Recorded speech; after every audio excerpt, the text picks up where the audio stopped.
आरव सबसे अलग था। गांव की साधारण जिंदगी उसे रास नहीं आती थी। उसका दिल रोमांच चाहता था, अनजान रहस्यों को जानने को बेताब था। तो जब उसे उस भूतिया हवेली की अफवाहें सुनाई दी तो उसके रगों में सिहरन दौड़ गई। हवेली गांव के एकदम किनारे पर खड़ी थी। चारों तरफ भयानक सन्नाटा छाया रहता था। उसकी कभी चमकदार दीवारें अब फीकी और टूटी हुई थी, जिन्हें फैली हुई बेलों ने जकड़ रखा था। लोहे के दरवाजे ऐसे लटके हुए थे जैसे एक हल्की सी हवा भी उन्हें गिरा सकती है। गांव वालों ने मुझे हवेली के बारे में चेतावनी दी थी। उनकी आवाज में डर साफ झलक रहा था।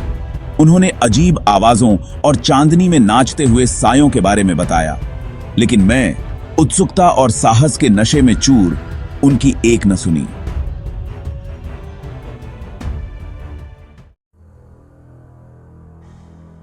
एक अंधेरी रात आरव ने हवेली में जाने का फैसला किया। बस एक लालटेन और अपनी अक्ल के साथ उसने चरमराते हुए दरवाजे को धक्का दिया। हवा में सड़ांध और किसी अनजानी चीज की गंध घुलने लगी। जैसे ही आरव ने अंदर कदम रखा, उसे किसी की मौजूदगी का एहसास हुआ। उसकी रीढ़ की हड्डी में ठंडक दौड़ गई और उसका दिल तेजी से धड़कने लगा। वह टूटी खिड़कियों से हवा के सीटी की आवाज सुन सकता था, जो एक भयानक संगीत पैदा कर रही थी। हवेली अंधेरे में डूबी हुई थी।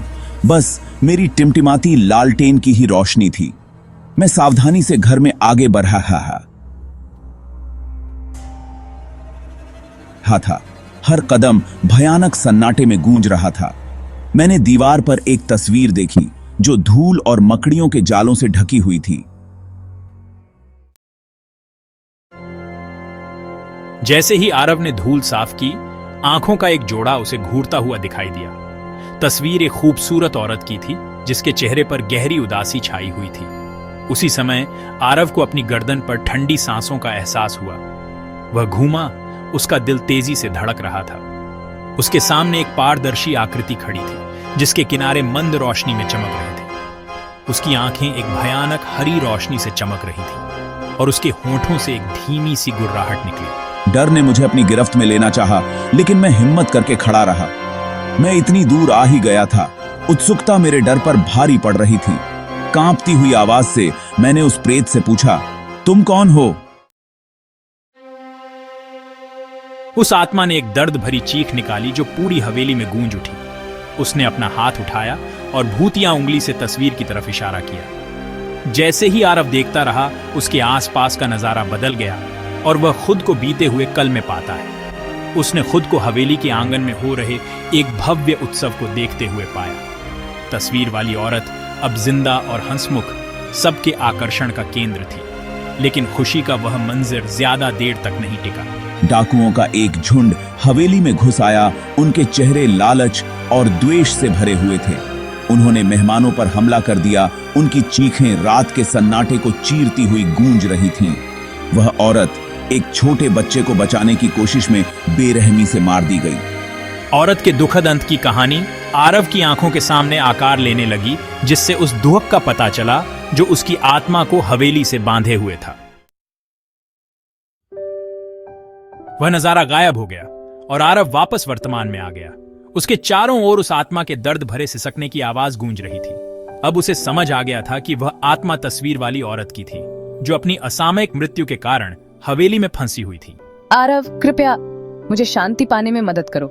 मेरी कहानी सबको बताओ। आत्मा ने अपना हाथ आगे बढ़ाया। उसका भूतिया हाथ आरव के हाथ के ऊपर मंडरा रहा था। उसकी आवाज हालांकि दुहक से भरी हुई थी, लेकिन उसमें विनती का भाव था। वह शांति चाहती थी कि उसकी कहानी सबको पता चले। मैं वादा करता हूं, मैं तुम्हारी मदद करूंगा। मैं गांव वालों को सच्चाई बताऊंगा, लेकिन बदले में तुम्हें गांव को डराना बंद करना होगा और परलोक में शांति पानी होगी। आरव उसकी दुर्दशा को देखकर द्रवित हो गया और उसने एक समझौता किया।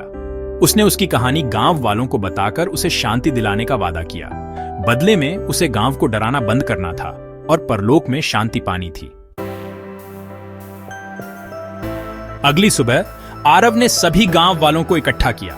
उसकी आवाज दृढ़ विश्वास से भरी हुई थी। सब लोग ध्यान से सुनो, मुझे तुम सबको एक जरूरी बात बतानी है। हवेली में जो आत्मा है, उसका अतीत बहुत दुखद है। मेरी कल रात उससे मुलाकात हुई थी। उसने उन्हें उस आत्मा, उसके दुखद अतीत और अपनी मुलाकात के बारे में बताया। यहाँ एक नरसंहार हुआ था, एक अन्याय हुआ था। वह शांति की गुहार लगा रही है।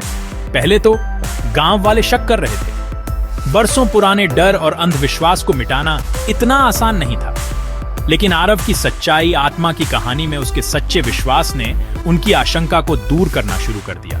क्या तुम वाकई यकीन कर रहे हो आरव? ये तो यकीन नहीं होता।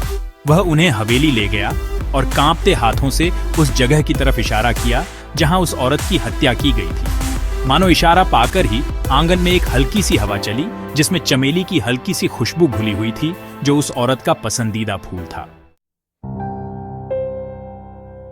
गांव वालों ने हैरानी से सिसकारी भरी। उनका डर अब विस्मय में बदल गया था। वे किसी की मौजूदगी महसूस कर सकते थे, जो भयावह नहीं बल्कि गहरे दुख से भरी हुई थी।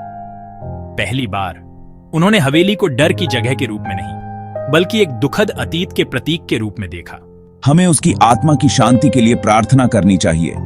कम से कम हम इतना तो कर ही सकते हैं। सबने मिलकर उस औरत की आत्मा की शांति के लिए एक खास प्रार्थना करने का फैसला किया। उन्होंने फूल, अगरबत्ती और उसके साथ हुए अन्याय के लिए अपने दिल से माफी मांगी। हमें बहुत दुख है कि आपके साथ ऐसा हुआ। ईश्वर आपकी आत्मा को शांति दे। जैसे ही आखिरी मंत्र हवा में गूंज उठा, हवेली से एक तेज रोशनी निकली।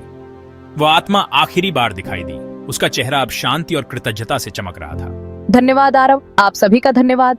उसने आरव को देखकर मुस्कुराई, उनके समझौते को मौन स्वीकृति देते हुए, और फिर रोशनी में विलीन हो गई। अब हवेली भयानक सन्नाटे में नहीं डूबी हुई थी, मानो कोई बोझ उठ गया हो, जिसकी जगह अब शांति ने ले ली हो। गांव वाले अपने डर से मुक्त होकर आखिरकार हवेली को उसके असली रूप में देख सकते थे, एक दुखद अतीत की याद। कभी कभी सबसे बड़े रोमांच अनजान जगहों को एक्सप्लोर करने में नहीं, बल्कि अपने दिल और दिमाग के रहस्यों का सामना करने में होते हैं। आरव, जिसे अब हीरो माना जाता था, ने उस दिन एक बहुमूल्य सबक सीखा।